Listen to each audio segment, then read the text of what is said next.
Salut les copains. De l'autre zongi na deuxième partie na biso ya beetroot na garlic. Donc problème ezali que beetroot na garlic ezali bien. Donc pour na kocha yango na bilo na biso to liaka. Pour ce to tali bien, mikolo ba maladie comme trop. Et puis biso to comme kufa moi avant trop. Donc, toujours en amboka bapaya, soi-disant que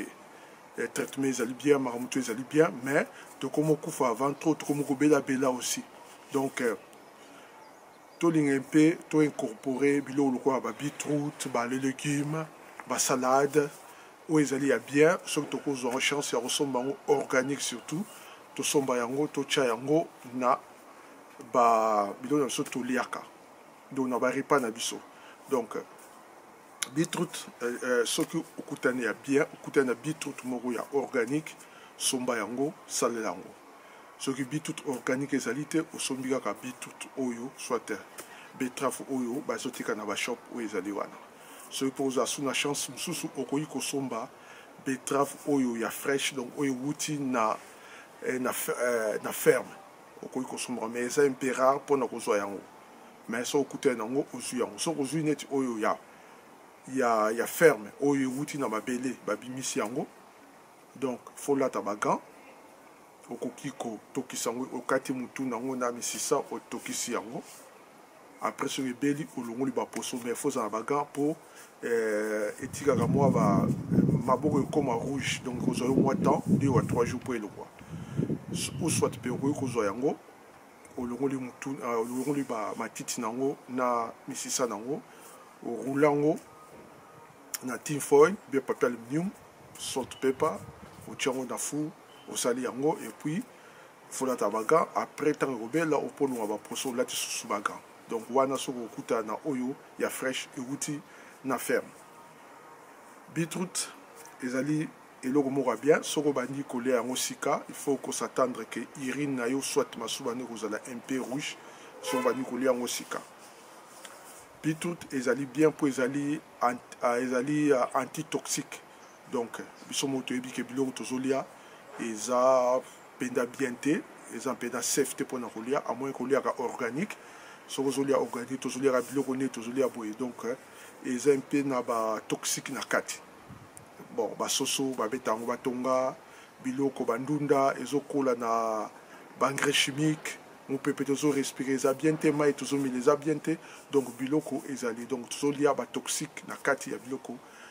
na kati ya biloko tozali kolia donc ba toxique za na kati beetroot na betterave ezali antitoxique donc soko ozo lia yango eko alléger un peu toxique na kati ya nzoto eko diminuer yango toxique na kati ya nzoto donc voilà quoi donc ndengi pona beetroot donc surtout que pona garlic pe ezali bien po ezali eloko ezali pe ndenge moko na beetroot ezali bien ezali antitoxique aussi garlic pe ezali antitoxique bon problème à garlic ezali que avant banokolia garlic il faut d'abord okutana médecin soki obelaka donc si vous allez malade vous avez malade vous avez un peu na stomac ozaka mpe na libumu pasi ozaka mpe na mwa maladi ya bikemike rhumatisme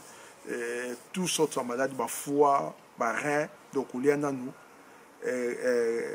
garlic te bien light kolia nanu garlic te po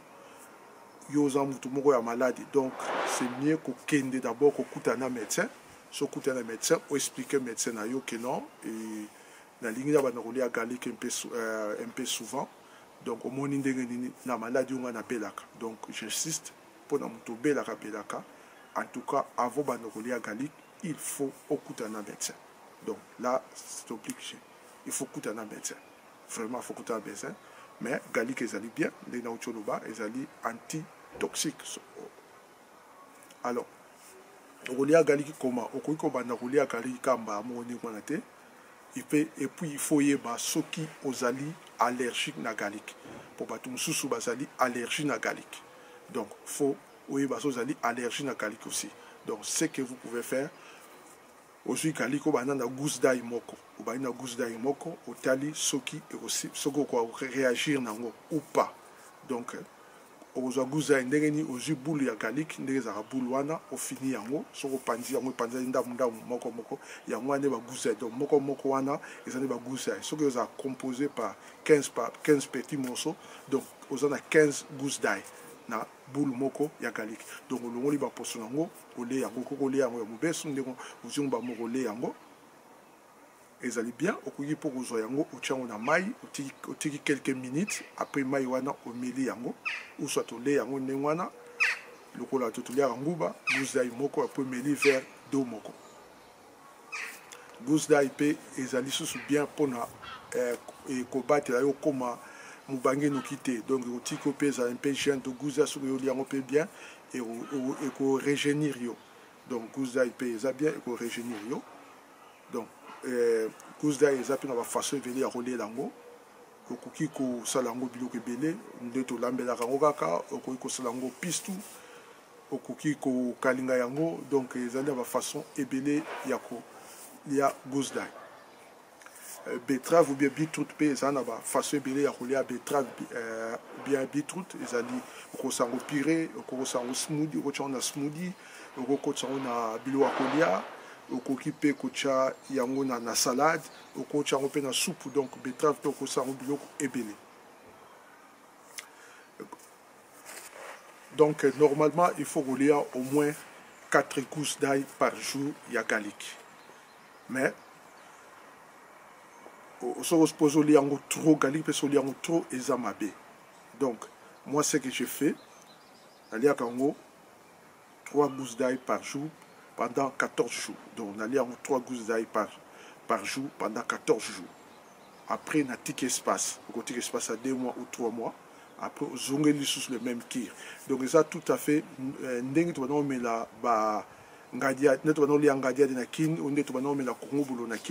Donc, on met pendant une semaine. Après, 2 ou 3 mois, si nous sommes donc, ils ont des formes garlic. Donc, on a 3 gousses d'ail par jour. Pendant 14 jours, on a tiki, on a passé espace il y a 2 mois ou 3 mois. Après, on a zongé dans on a d'aller à garlic ndengwana. Donc, mais normalement, il faut qu'il y ait 4 gousses d'ail par jour. Mais moi, je vous conseille que ça ndengana salaka, zoliango, 3 gousses d'ail, au sango, natana eloko mo lingibe lipo, oliango soko oliango ya pamba ndengwana te, mais oliango ya pamba, oliango zozwango mais 3 gousses d'ail par jour, même 4 gousses d'ail par jour. On lit pendant 1 ou 2 semaines, ou 2 semaines, 14 jours, il a fait les 4 gousses d'ail, 4 gousses d'ail par jour, pendant 2 semaines. Après, on suppose, au tiki, dans il y a 2 mois, ou 2 mois, même 3 mois, on a sous on lit 4 gousses d'ail par jour pendant 2 semaines. Après, on suppose 4 gousses d'ail pendant 40 heures par an, on lit 4 fois. Lenga na salaka donc voilà quoi, donc les systèmes aura bien, et puis il y a simple pour na nzoto pour que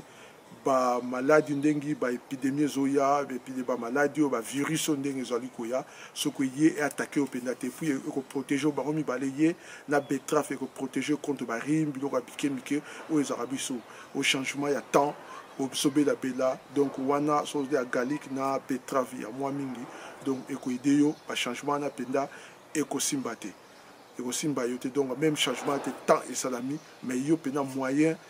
fièvre beto peneza tout bien surtout maye rime beto peneza te donc eza biloko moko ya koliaka quand même na ndenge moko bien donc net garlic il faut liango avec modération mais na biloko kolia lokola tokisango okalingango là ça ne dérange pas o nazo de bela awa ezali garlic ya mubesu donc ya mba moko liango direct donc 4 gousses d'ail par jour pendant 2 semaines na ça après na tikita mort na zongena susu après 2 ou 3 mois 4 gousses à 40 mois mais autre tchara na biloko to kolia to tokisango banini ça ne dérange pas donc voilà en bref côté garlic na betterave na biso donc ndengi tokoki kolia yango donc oyo ezalaki deuxième partie ya betterave na garlic donc garlic soko sango pire aussi ko sala ngo ko liango ya mubeso ko tchango na pesto ko ko tchango na biloko belé garlic pe donc ezali très bien en tout cas je demande aux mamans à nos sœurs pour incorporer garlic na betterave na biloko na surtout liaka ezali très bien ezali façon moko y moyen moko ya ko protéger nzoto ya ko tonga nzoto ya simple facile et puis ça ne coûte rien. Donc ça ne coûte pas vraiment. Donc merci Tosuki Awa. Moi, je vais chercher jour moko, pour démontrer un peu même 5 dishes avec garlic et puis 5 dishes avec betterave. Donc en tout cas, vous partagez l'émission, vous partagez, veuillez abonner. En tout cas, merci. Je m'arrête là. Que Dieu vous bénisse. Merci.